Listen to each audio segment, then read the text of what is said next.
About age 25, I've got pennies in my pocket, I've got nothing in the bank, and way behind on my big mouth promises to my family, and wondering what could I do to make my life better. I was willing to work hard. That was not my problem. But I just wasn't making the progress I wanted to make. And then good fortune came my way. Something remarkable happens to you at a particular time. That I had a chance to meet this Mr. Schoaf, and I was impressed. He was rich.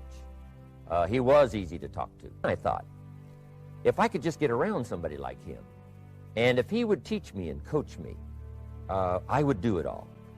And that was my good fortune. A few months later, this wealthy man, Mr. Schoaf, hired me and gave me a job. This man took the time to teach me and coach me. He taught me the books to read. He taught me the disciplines, and he taught me the skills. And he taught me the changes to make in my language and personality. And the things he shared with me during that 5 years changed my whole life. Changed my income, changed my bank account, changed my future. I've never been the same. By the time I was 31 years old, I was a millionaire. Some of the things I'm going to share with you, I want you to remember for a long, long time, because the ideas I want to translate for you drastically affected my life.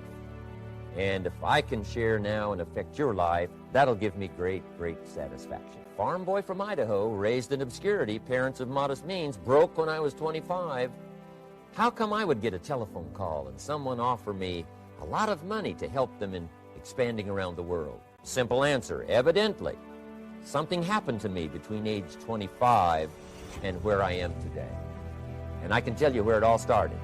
From my teacher, Mr. Schoaf, who said to me, "We don't have to change what's going on out there. That's the wind that's blowing. All we have to do is change what's going on in here." And now there's several ways to do that on personal development. And let me give you those ways. Here's the first one. We must learn from personal experience. Pretty simple.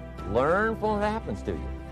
Take a look back over the last few months. Did you make some mistakes? How could you correct those for the future? Take a look back over the last year. Have you done it right or done it wrong? Let's correct it for the next year. Learn from your personal experience. Mr. Schoaf asked me when I first met him, he said, "Mr. Rohn, how are you doing? You've been out there now 6 years." And I said, "I'm not doing very well." He said, "I suggest you not do that anymore." What a simple, swift analysis of my situation. He said, "If you keep doing it, the next 6 years will be like the last 6. You don't want that to happen. Let's make the changes." So learn from your personal experience. Now here's number 2, why I came to share this experience with you today. And that, I call it OPE, other people's experience. That's me, other people. That's your teacher, other people. That's your friends and colleagues, other people. The people you meet that can pass along to you their experiences, what's happened to them, the mistakes they made, how they corrected them, how they changed their health and changed their bank account and changed their income and changed their future. That's it, other people. Now, there's 2 kinds of people to learn from. One is failures. It's too bad failures don't give seminars, right? That would be valuable. Bring your notebook, have them tell you how they lost it all and threw it all away, threw their health away and threw their friendships away, and things didn't work out well. That would be valuable. But now then, we must also learn from positive people that have done well. They've got the health, and so we ask them, "How did you become so healthy?" They've got the skills, so we ask them, "How did you become this skillful?" They've got the income, so we ask them, "How did you get here in such a short period of time?" So now here's what's important in personal development. In learning from other people, we learn, number 1, by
Observation. We learn what we see. We watch people that are successful in what they do.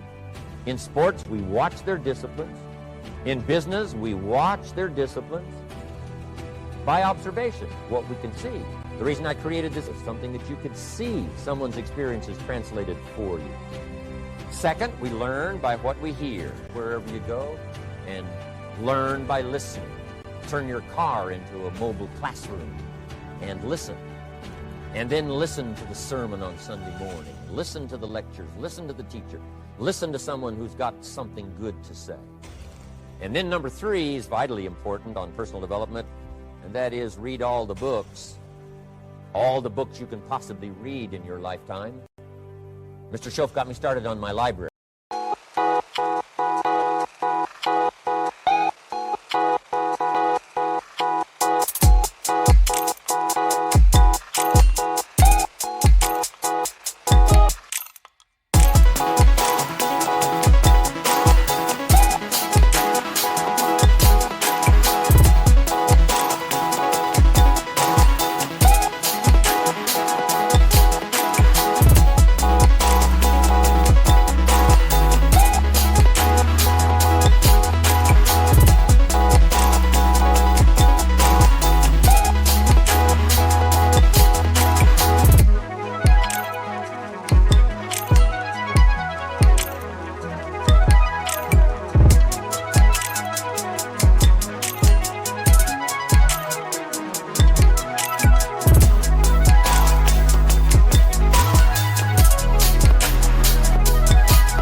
Got one of the better libraries. Haven't read everything in it, but I feel smarter just walking in it. My library. At least I was smart enough to buy it. Now I got to be smart enough to read it. Then, of course, I got to be smart enough to decide what's valuable and then do it. But this one is very important. Become a good reader. Some books that helped change my life. Mr. Schoaf recommended, of course, the Bible. And my parents made sure I was a pretty good scholar by the time I was 18. That's been so beneficial for me, drawing from those illustrations, reading about those stories, people who made it and people who didn't make it, and what the difference was. And then other books that helped to really change my life. One called Think and Grow Rich by Napoleon Hill. And then a book that helped me become financially independent by the time I was 31.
That book is called The Richest Man in Babylon by George Clason. But I started reading the books, attending the classes, making sure that I got in front of people that had something good to say. And then I started keeping a journal. One of the major things my teacher taught me was to keep a journal. He said, don't trust your memory. If you hear something good, just make a little note and write it down. Now, at first I took, notes on pieces of paper and torn off corners and backs of old envelopes. And it didn't serve me well, thrown in a drawer. Then I learned to keep a journal, a bound copy of all my notes. So I would suggest you do the same. Things that impress you, a poem that impresses you. When you attend a class, some of the ideas.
That impressed you, jot them down. If you read something in a magazine, right? Some ideas, take those out, put them in your journal. Keep a good journal the rest of your life. This will serve you well. My journals make up a significant portion of my own library. And if you saw my library and saw my journals, I tell you what you'd have to say. This is the library, and these are the journals of a very serious student. No wonder Mr. Rohn is invited to lecture and speak on his experiences around the world. So I want the same thing to happen to you. Value captured that you can resort to later. Go back over it and review it and let it become valuable to you. Work harder on yourself than you do on your job. Develop the skills. Learn the lessons. Take the classes. Absorb all that is being taught to you these days.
And then later on, of course, you can sort it out, what's valuable to you and how to refine it for your business and for your life and for your future.